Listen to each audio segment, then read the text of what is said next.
Now I will give the floor to Mrs. Tulia Ackson from the United Republic of Tanzania.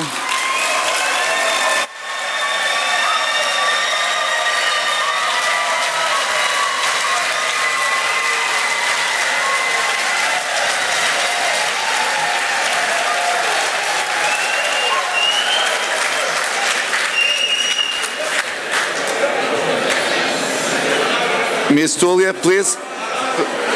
My name is Tulia Ackson. I'm the Speaker of the National Assembly of Tanzania. I am a lawyer, an advocate, and I have a PhD in law.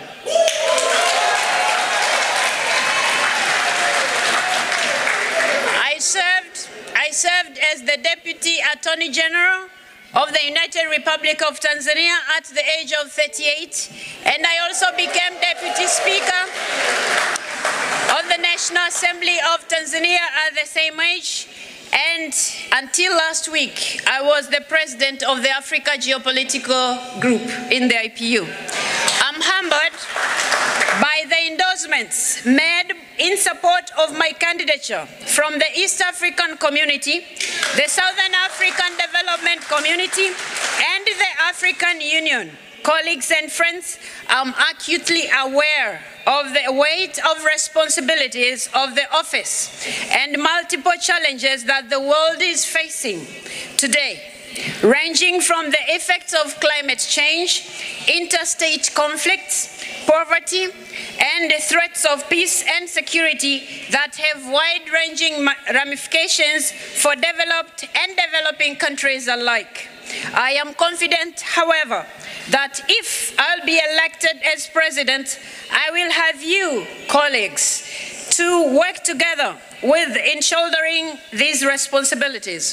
From the time I became one of the leaders of IPU, I have had the opportunity to collaborate with you to realize IPU's shared values of peace, justice, tolerance, respect, and solidarity. My participation in IPU meetings and other activities has given me a deep and clear understanding of its vision, mission, and the role it plays in the world.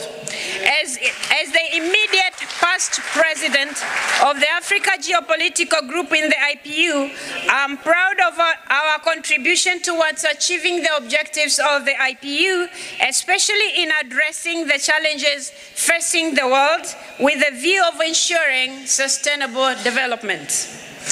The knowledge and experience I have gained over the years has elevated my leadership skills to the next level. This has given me the urge to vie for the top leadership of our institution.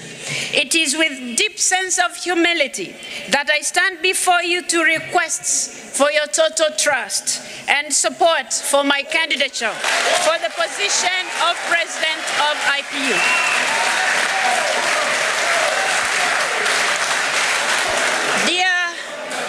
Dear colleagues and friends, my vision is to work with all member parliaments of the IPU to align our organization with the fast-changing realities of our world.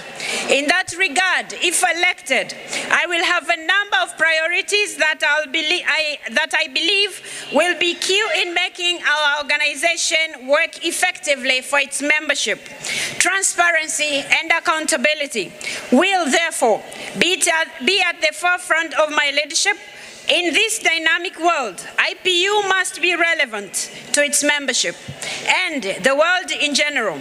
We will therefore work with its members to initiate reforms that will contribute to peaceful coexistence and global prosperity. In realizing this vision, it is necessary to ensure effective participation and representation of all geopolitical groups in the organs of the IPU. It will therefore be critical that we undertake regular consultations within and between geopolitical groups. Dear colleagues and friends,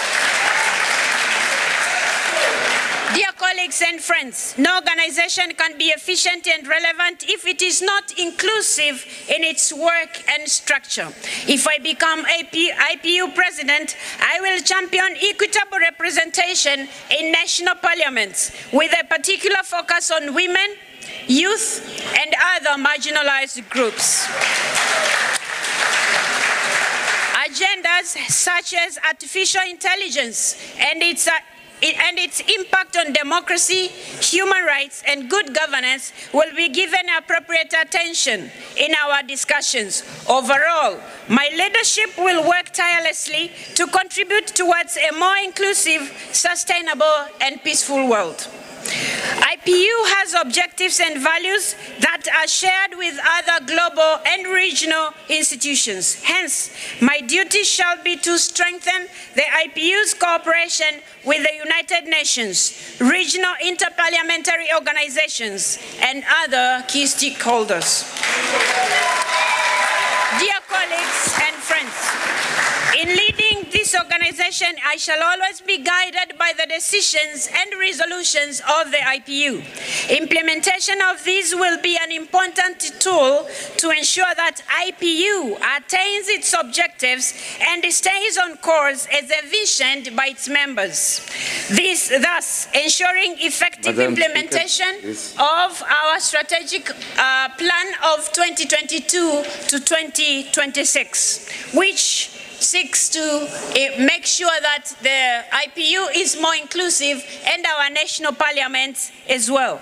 Ladies and gentlemen, as I conclude, it is also important to make sure that our finances are in good hands, and we take care of our finances in the sense that the IPU has to always be at the forefront into looking into the finances of the contributors and making sure our money is always safe. Ladies and gentlemen, thank you very much. Thank you, Madam.